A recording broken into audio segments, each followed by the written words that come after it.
Hola, ¿cómo están? Mi nombre es Brian Condor. Hoy vamos a ver un tema muy interesante de CSS, que es el modelo de caja o box model en inglés, ¿verdad? El modelo de caja es súper importante porque es como el navegador o los navegadores interpretan los elementos que nosotros vamos agregando a nuestra página HTML. Por lo general, cualquier elemento que nosotros creamos se representa en un rectángulo, ¿verdad? Y ese rectángulo puede tener diferentes áreas. Es decir, el mismo rectángulo podría tener diferentes áreas para poder darle un borde, un relleno, para poder darle distancias entre diferentes elementos, entre otras cosas más que uno podría como modificar el elemento como tal para darle o para empezar a maquetar nuestros sitios web o nuestras aplicaciones web, ¿verdad? Entonces, bueno, aquí tengo la página oficial acerca de introducción al modelo de caja de CSS y aquí justamente hablan de estas cuatro áreas o cuatro partes por los cuales está compuesto o por el cual está compuesto la caja, ¿no? El box model, ¿no? Y estas áreas están definidas y esto es importante recordar por los límites, sus respectivos límites. Entonces, por ejemplo, vamos a tener el límite del contenido, el límite del relleno o padding, el límite del borde y el límite del margen. Son cuatro áreas por las cuales está compuesto el modelo de caja. Entonces, vamos a ver de una vez un ejemplo para entenderlo más claro. Entonces, voy a abrir de una vez acá nuestro editor. Vamos a crear un archivo llamado boxmodel, HTML. Le ponemos la estructura de siempre, la básica. Darle acá boxmodel. Y ahora voy a crear la etiqueta style. Antes que nada voy a poner un selector global, que lo que va a hacer es quitar... bueno, antes de quitar, primero vamos a crear algunos elementos básicos. Vamos a crear, por ejemplo, acá un div. Sí, un div.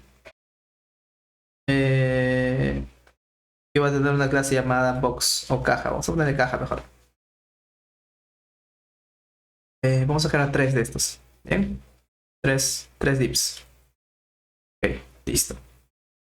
Entonces ahora vamos a guardar cambios y vamos a ver, falta ponerle un contenido, ¿verdad? Entonces esto vamos a ponerle, por ejemplo, caja 1, caja 2, último caja 3, ¿de acuerdo? Entonces nada, vamos a abrir esto en el donde se encuentra ubicado nuestro archivo para después abrirlo. Bueno, selecciono y lo llevo al navegador. Y acá está. Este es nuestros tres etiquetas HTML que hemos creado, ¿no? En este caso son tres divs. Entonces, para poder entender el modelo de caja, vamos a usar la herramienta que nos ofrece el propio navegador de Google Chrome. Cada uno de los diferentes navegadores tiene por lo general una herramienta de desarrollo. Para poder acceder a ella, en el caso de Chrome, damos a los tres puntos que aparece acá, a este botoncito, y nos vamos a la opción de más herramientas o More Tools. Y ahora seleccionamos la opción que dice herramientas de desarrollo o Developer Tools. Damos clic y eso nos va a abrir esta interfaz que es de desarrollador, ¿verdad? Y por acá hay algo importante. Aquí, justamente aquí, está el modelo de caja, ya que está compuesto precisamente por las cuatro áreas que les decía, ¿no? Margen, borde, relleno o padding y el contenido como tal, ¿de acuerdo? Entonces, pero si se dan cuenta al momento de poner nuestras cajas, ya de por sí hay cierto estilo por defecto que aplica un navegador. Normalmente cualquier navegador, ya sea Chrome, Firefox o cualquiera, ya tienen cada etiqueta HTML tiene un cierto estilo, ¿no es cierto? Pero nosotros lo que queremos hacer es eliminar ese estilo base para poder hacer justamente ver la parte de este modelo caja, ¿ya? Si damos clic al body, por ejemplo, vemos que acá en el modelo de caja ya nos aparece un margen de 8, ¿no? Si damos clic al div, bueno, en este caso no tiene nada. Pero para evitar tener como propiedades por defecto del navegador, vamos a quitarlos. Para eso vamos a usar algo que hemos aprendido en clases anteriores, que es un selector global. Vamos a decir que el margen sea en 0 y que el padding sea en 0. Y guardo cambios, recargo. Ahora ya no tenemos ninguna propiedad margen aplicada, ni tampoco ninguna propiedad padding si en el caso lo hubiera, ¿no? Con esto ya lo estamos quitando de todo. Bien, entonces ahora sí les voy a explicar de qué trata. Como decía el documento al final, la documentación decía de que voy a hacer un poco esto más grande para poder verlo bien. Ya, yo creo que ahí estamos bien. Acá. ¿Listo? Entonces, lo importante acá recordar es que cada elemento o cada área está como que separada por los límites. Por ejemplo, este es el contenido. En nuestro caso, el contenido sería caja 1 o caja 2 o caja 3. El límite del contenido sería esto, ¿de acuerdo? Y luego de eso tenemos otra área, que es el relleno o padding, esta de acá. ¿Y cuál es el tamaño de esto? Básicamente es el tamaño que tiene entre el límite del contenido y el límite de el padding. Todo lo que está acá sería lo que nosotros pongamos como padding. Lo mismo ocurre para las otras capas, ¿no? El límite del padding con el límite del borde. El límite del padding con el límite del borde y el límite del borde con el límite del margen. Bien, teniendo en cuenta eso, vamos a ver que ahorita nuestros elementos div tienen un tamaño por defecto, ¿no? Vamos a ponerles un tamaño explícito para poder entender más fácil. Como todos tienen la clase caja, le vamos a poner un tamaño de 300 y un alto de 100. Guardo cambio, recargo y ahí está. De hecho, vamos a darle un color.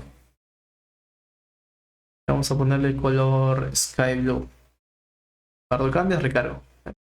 Ahorita no los diferenciamos, pero si seleccionamos, digamos aquí, podemos ver que son tres, ¿verdad? Son tres elementos. Entonces, si se dan cuenta, todo lo que está en azul pintado ahora solamente es el elemento porque no tenemos ninguna otra área aplicada. Entonces vamos a primero aplicar la segunda área que sería el padding. ¿Qué es el padding? El padding es el espacio que hay entre el contenido y el límite del padding. ¿Cómo sería esto? O sea, básicamente es como un relleno interno que va a tener el elemento. Entonces, si por ejemplo le decimos que todos estos tengan un padding de 10 píxeles, mira, vean algo importante de que aquí voy a usar la herramienta. Este es el límite, ¿verdad? Y aquí le he aplicado justamente el padding. Hay un espacio que le he aplicado, el padding de 10 píxeles. 10 píxeles, ¿cierto? 10 píxeles, ¿no? 10 para acá, 10 para acá y 10 para acá. Y eso es más fácil verlo con esta herramienta de desarrollador. Si le damos clic acá, por ejemplo, ya nos estamos dando cuenta que aquí ya ha puesto 10. ¿Se dan cuenta? 10 a cada lado. Y si seleccionamos, ya lo pinta incluso de un color verde. Todo lo que está de color verde sería el padding que le hemos aplicado. Si agregamos un poco más de padding, recargamos, ¿ves? Ahora el padding es mayor y es básicamente como del contenedor hacia el elemento la distancia que hay. Entonces esto nos permite como crear espaciados o rellenos que básicamente sean más fáciles de leer o que tenga sentido para nuestro diseño en ese momento, ¿no? Luego vamos a ver la siguiente área que es el borde. Entonces para eso vamos a darle clic, vamos a ponerle borde. Vamos a decirle que tenga un ancho de un píxel, tenga un color orange, por ejemplo, y que tenga un estilo que va a ser en este caso sólido. Recargamos.